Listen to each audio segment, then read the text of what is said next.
এই যে সম্রাট আর এই যে সম্রাটের বাবা একসঙ্গে দাঁড়াও, ম্যাচিং ম্যাচিং একসঙ্গে দাঁড়াও, দুজনে ম্যাচিং ম্যাচিং ড্রেস পরেছে।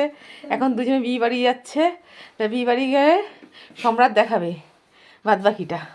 তাহলে এখন রাখি সম্রাটকে দেখা বিয়ে বাড়িতে কী করবে। এই যে সম্রাট তো চলে গেছে বিয়ে বাড়িতে, আমরা 4 জন মিলে এসছি মেলা।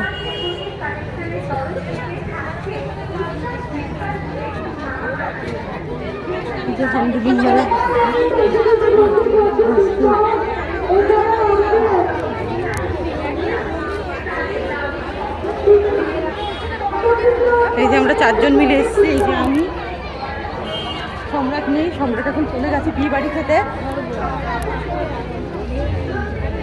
পূজা থাকলেও দেখছি, হ্যাঁ পূজাও তো একটা লাস্ট পর্যন্ত বিয়ে বাড়ি পেলো। কিন্তু বিষয়টা হচ্ছে শান্তিনিকেতনে একটু আপ ডাউন থাকে তো।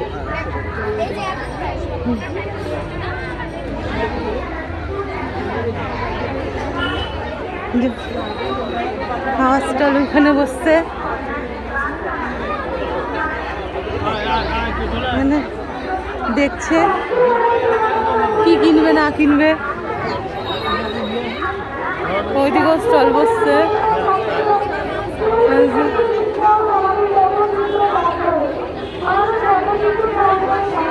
আজকেই শেষ মেলা, আমরা জানতাম না, এই জেনেছি, এই যে এসছি।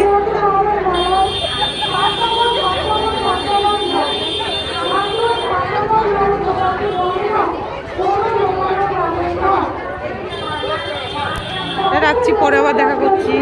আমাদের বড় জেম্মার ঘরে, ঐশীর বড় জেম্মার ঘরে, সম্রাটের বড় জেম্মার ঘরে এই যে পিসি রান্না করে। এই যে পিসি এখানে স্টল দিয়েছে। এই যে এখানে আমরা ভাপা পিঠে খাওয়ার জন্য, পিসির হাতের ভাপা পিঠে খাওয়ার জন্য মেয়ে জেম্মা না গুড় দেখছে, রসের গুড়। বড় জেম্মা মনে হচ্ছে ওগুলো নেবে। এটা হচ্ছে বড় জেম্মা আমাদের ভাপা পিঠে খাওয়াচ্ছে, যে বড় জেম্মা সম্রাটের। এই যে সেজে জেম্মা, সবাই দাঁড়িয়ে আছি আমরা পিসি এখান দিয়ে খাওয়া বলে। মেয়ে জামা সব দেখে যাচ্ছে সমানে, গুড় ঘি সব দেখছে। তাহলে আবার খেয়ে দিয়ে নিই, আবার আমরা দেখাবো ভাপা পিঠে খেয়ে নিই আমরা এবার। এই যে সম্রাটের সেদিনকে সেই জাম্মা বিবাহবার্ষিক ছিল, আমি বলেছিলাম, তো সেই জাম্মাকে তো কোনো গিফট দেওয়া হয়নি তখন। তাই এখন মেলায় গেছি, সেই জাম্মাকে বলছি সেই জাম্মার পছন্দ মতো সেই জাম্মার গিফটটা নিতে। এই যে সেই জাম্মার গিফটটা নিয়েছে, এই যে সেই জাম্মার গিফটটা, এটা সম্রাট আসলে দিতে যাবে সেই জাম্মা। সেই জাম্মা নিজের পছন্দ মতন নিয়েছে। সেই জাম্মা এবার হলে আসবে সম্রাট বিয়েবাড়ির থেকে, বিয়েবাড়ির থেকে এসে তারপর সম্রাট সেই জাম্মাকে দিতে যাবে। ওর জন্য নিয়ে এসে রাখলাম।